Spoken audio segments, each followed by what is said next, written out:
الحمد لله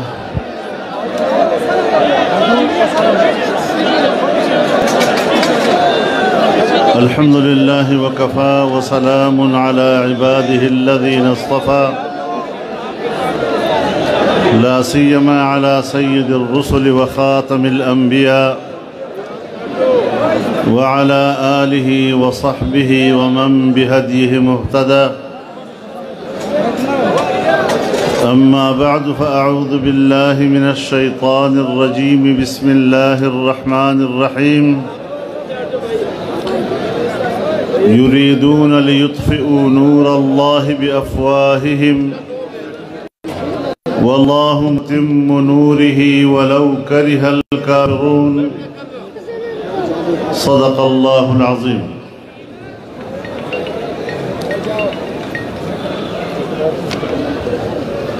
گرامی قدر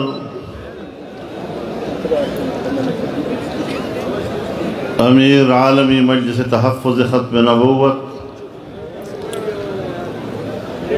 اکابر علماء کرام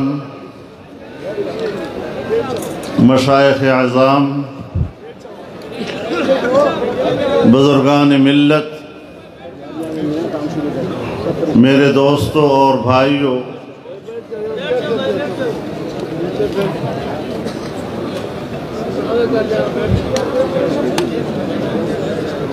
ہر سال کی طرح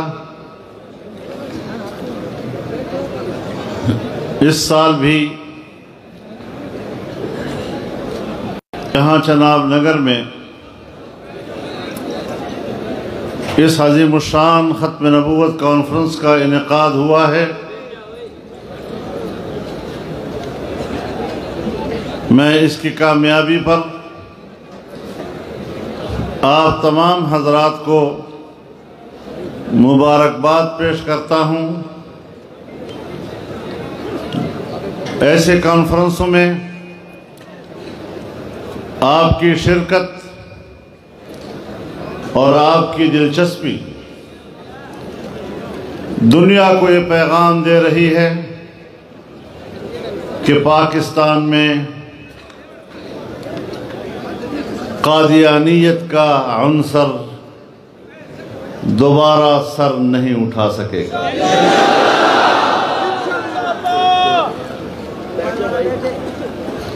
بر صغیر کا سب سے بڑا فتنہ ہے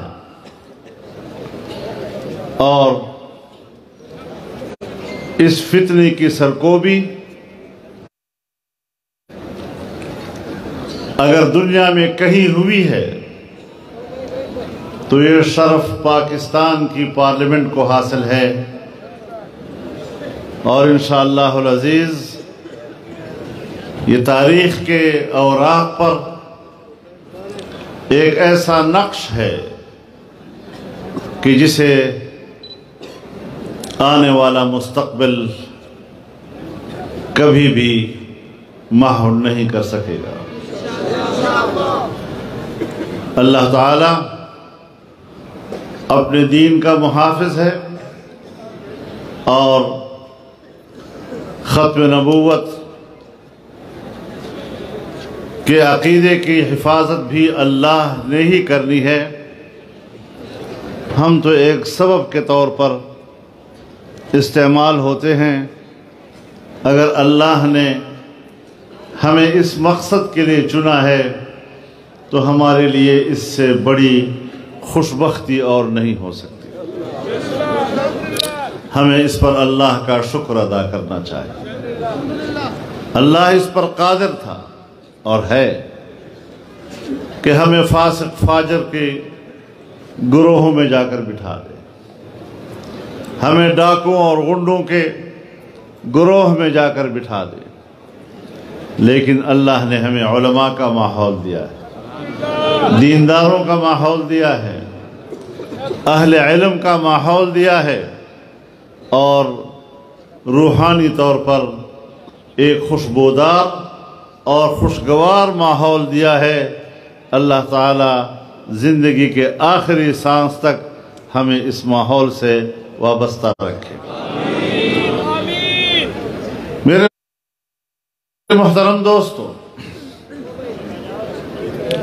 جس وطن عزیز کو ہم نے لا الہ الا اللہ کے نعرے سے حاصل کیا تھا، اور جس نعرے کی اساس پر پورے بر صغیر کے مسلمانوں نے قربانیاں دی تھیں، 7 دہائیاں اس ملک کی گزر چکی ہیں، پون صدی کے قریب ہیں، لیکن کیا وجہ ہے کہ آج بھی اسلام کے نام لیوا مضطرب ہے؟ ہمیں اس وقت بھی اسلام کے بارے میں تشویش ہے۔ یہ ملک اگر اسلام کے نام پر بنا تھا تو پھر یہاں پر اسلام کو محفوظ ہونا چاہیے تھا، پھر اس کی ضرورت نہیں تھی کہ ہم اسلام کی حفاظت کی جنگ لڑیں۔ یہ ریاست کی ذمہ داری تھی کہ وہ اسلام کی حفاظت کرے، لیکن ریاست تو اسلام کے پیچھے پڑا ہوا ہے، وہ تو مغرب کی غلامی میں ڈوبا ہوا ہے۔ مغربی تہذیب، مغربی فکر، مغربی سوچ ان کے اوپر مسلط ہے، اور اپنے مشوروں میں ایک بات پر ان کی ساری سوچ مرکوز ہوتی ہے کہ ہم کون سی ایسی بات کریں اور کون سا ایسا کام کریں کہ جس سے مغرب ہم سے راضی ہو جائے۔ اللہ کو راضی کرنے کی کوئی سوچ نہیں ہے۔ کب ہمیں وہ منزل ملے گی؟ کب ہمیں وہ اطمینان ملے گا؟ یہاں تو اگر علماء سیاست سے وابستہ رہتے ہیں تو بار بار انہیں احساس دلایا جاتا ہے کہ آپ تو شریف لوگ ہیں، آپ کیوں سیاست کرتے ہیں؟ مولوی صاحب، سیاست تو آپ کا کام نہیں ہے۔ تو پھر جو لوگ سیاست کرتے ہیں وہ اپنے بارے میں تو کم از کم گواہی دے رہے ہیں نا کہ وہ بدماش ہیں، ان کے ہاں شرافت نام کی کوئی چیز نہیں ہے، اس لیے سیاست کرتے ہیں۔ لیکن میرا عقیدہ و ایمان ہے کہ جو شخص اسلام کی نظام سیاست کا انکار کرتا ہے وہ الیوم اکملت لکم دینکم کا انکار کر رہا ہے۔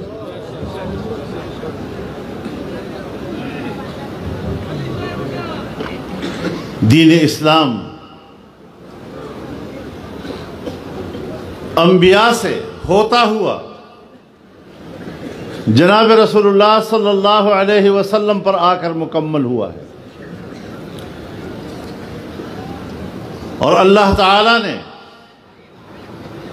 اس نظام کو نعمت سے تعبیر کیا،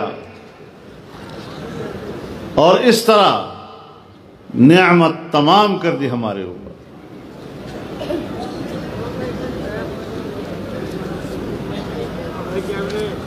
تو پھر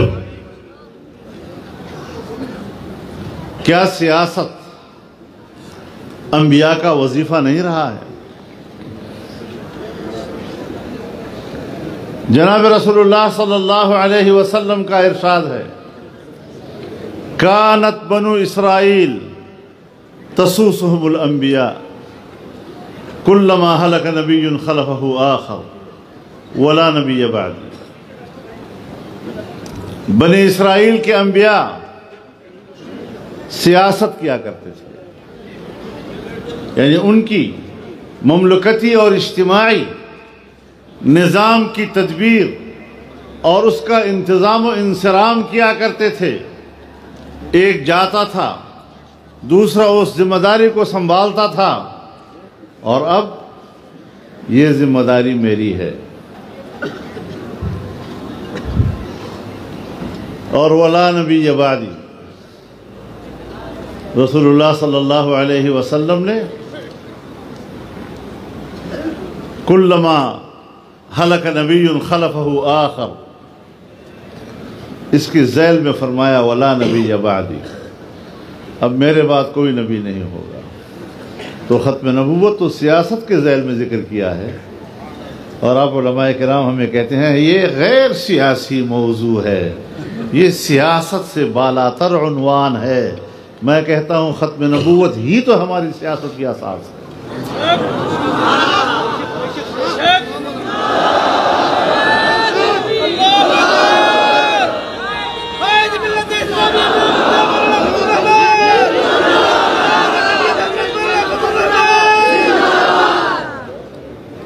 اگر علماء کرام سیاست سے لا تعلق ہو جائیں،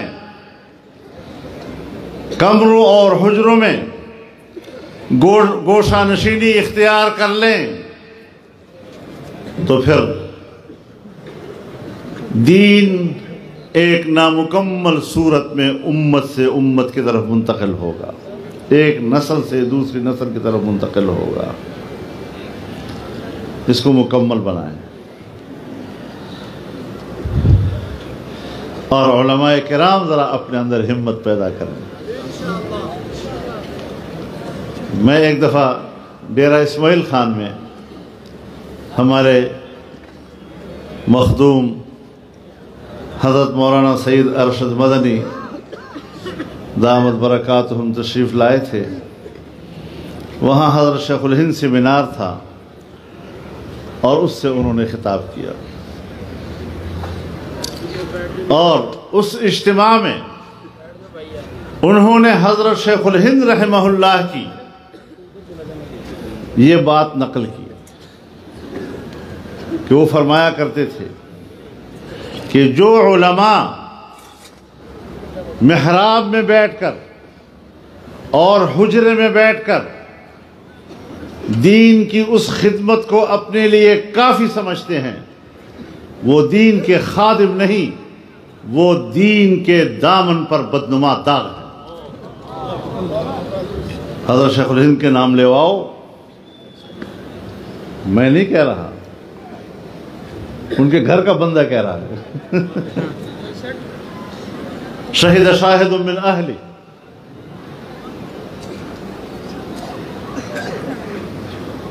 کیا وجہ ہے کہ ختم نبوت کا انکار تو قادیانی کر رہا ہے، اسلام سے بغاوت تو قادیانی کر رہا ہے۔ اگر یہ خالصتاً مذہبی مسئلہ ہے تو پھر امریکہ اس کو کیوں سپورٹ کر رہا ہے؟ پھر یورپ کیوں اس کو سپورٹ کر رہا ہے؟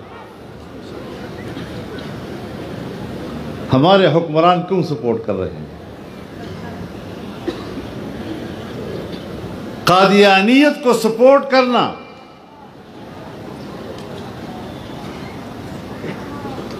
اگر اس سے امریکہ کی سیاست کا کوئی تعلق نہیں ہے، یورپ کی سیاست کا تعلق نہیں ہے، تو پھر تو ہم بھی کہیں کہ ہاں واقعی ہمارا پھر اس سے زیادہ کوئی تعلق نہیں۔ اور اگر وہ اس کو اپنے سیاسی مقاصد اور مغرب کے مفادات اور انگریز کے مفادات اور اس کے لیے استعمال ہوتا رہا، تو پھر حکمرانوں کے مفادات کے لیے ایسے فرقوں کا استعمال ہونا اور ظالم قوتوں کے اور مستبد اور مستعمر قوتوں کے لیے جو قوت استعمال ہوتی ہے، پھر اس کا مقابلہ کرنا، اس کو بھی پھر اس طرح کی سیاست نہ کہا جائے۔ تم تو امریکہ کے لیے استعمال ہو، تم تو انگریز کا خودکاشتہ پودا ہو، تمہیں تو پورا یورپ سپورٹ کرے اسلام کو کمزور کرنے کے لیے، اور ہم کہیں کہ جی اس کا تعلق سیاست سے نہیں ہے، بڑا ظلم ہے۔ علماء کرام ذرا میری باتوں کو تھوڑا سا بیٹھ کر اس پر نظر ثانی کریں، غور کریں اس بات پر۔ میں جلسوں میں ایک روایتی تقریر کرنے کے لیے نہیں آیا کرتا، نہ میں مقرر ہوں نہ میں خطیب ہوں، نہ مجھے وہ طریقے آتے ہیں جو روایتی طریقے ہیں مقررین کے اور خطیبوں کے۔ میں ایک مشن رکھتا ہوں، میں ایک نصب العین رکھتا ہوں، میں اپنے نصب العین کی طرف آپ کو بلاتا ہوں میں اسلام کی جامعیت، اس کی ہمگیریت اور اس کی آفاقیت کی طرف آپ کو بلاتا ہوں۔ آئیں ہم اس مقصد کے لیے ایک ہو جائیں۔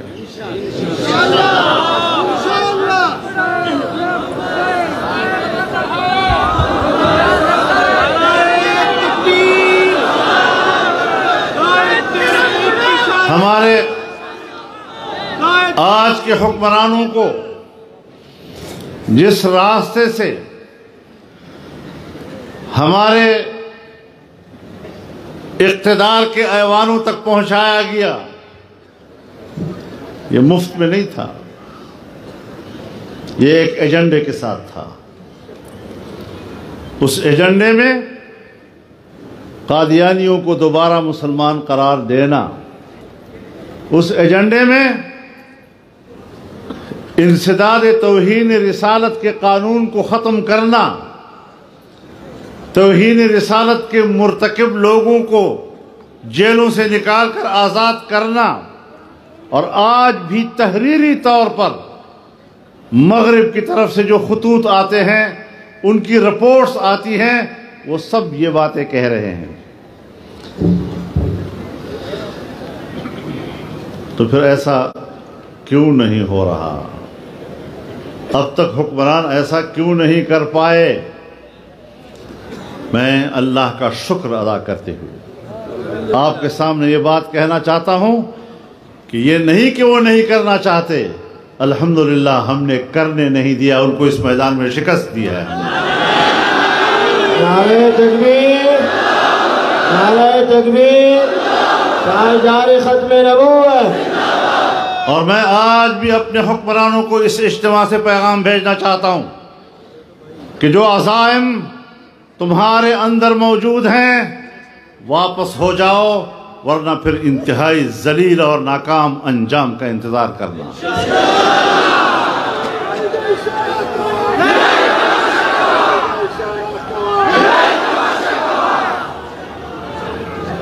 یہ باتیں کر چکے ہیں، جتنا ان کے بس میں تھا وہ کر چکے ہیں۔ قد بدت البغضاء من افواہہم وما تخفی صدورہم اکبر۔ ہم تمہارے عزائم کو جانتے ہیں، شاید کسی مدرسے کے حجرے میں پڑھانے والا مدرس نہ جانتا ہو، شاید کسی محراب میں محصور ایک مولوی صاحب نہ جانتا ہو، لیکن ہم میدان کے لوگ ہیں، اور اسی سیاست کی غلام گردشوں میں 40 سال آوارہ گردی کرتے کرتے گزر گئی ہے۔ ہم جانتے ہیں تمہارے عزائم کیا ہیں اور تم کیا سوچتے ہو، لیکن ہم پرعزم ہیں، اور انشاءاللہ دین اسلام اور پاکستان کے آئین کے اسلامی دفعات اور ختم نبوت کے عقیدے اور ناموس رسالت کے تحفظ کے لیے آج کا یہ جلسہ عزم کرتا ہے کہ ہم ہر قیمت پر اس کی حفاظت کریں گے، اور اس کے لیے جان دینا پڑے تو اس سے بھی دریغ نہیں کریں گے انشاءاللہ۔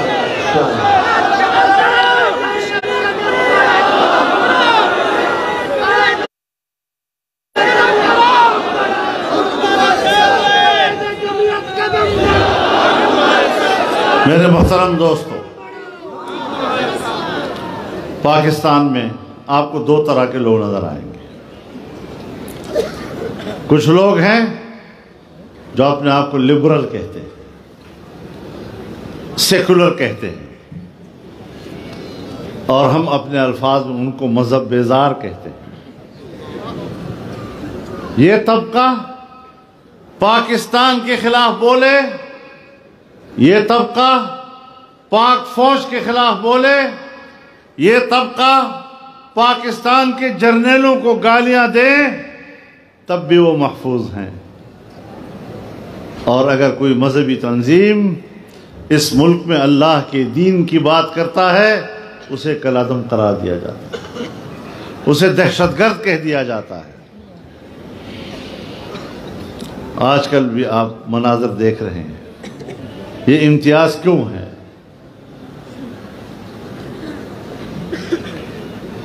مطالبہ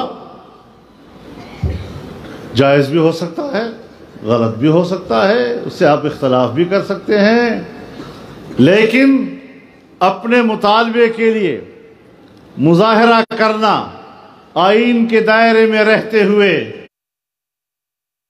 یہ کون سا جرم ہے کہ آپ ان کو غدار بھی کہیں، آپ ان کو دہشت گرد بھی کہیں، آپ ان پر گولیاں بھی چلائیں؟ یہ کون سا انصاف کا راستہ ہے؟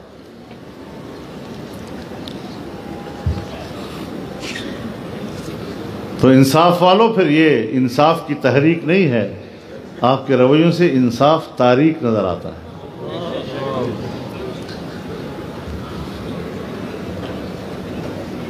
مجلس تحفظ ختم نبوت اس محاذ پر جو کام کر رہی ہے، ہم انشاءاللہ اس محاذ پر ان کے سپاہی کی طرح کام کریں گے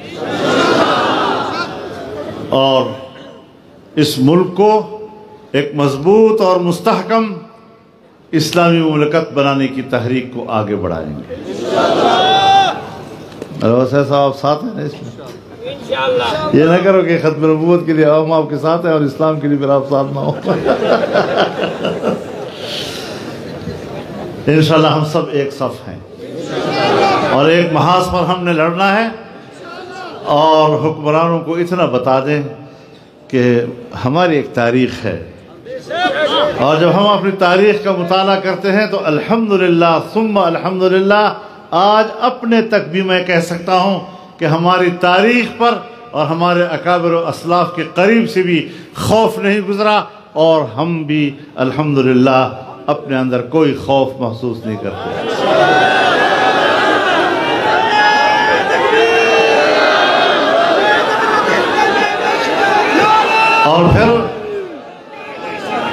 اور پھر حکمران بھی آج جیسے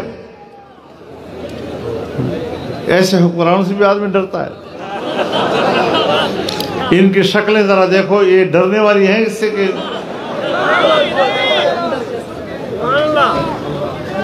ہمیں تو یہ مکھی کے پر کے برابر بھی نظر نہیں آتا۔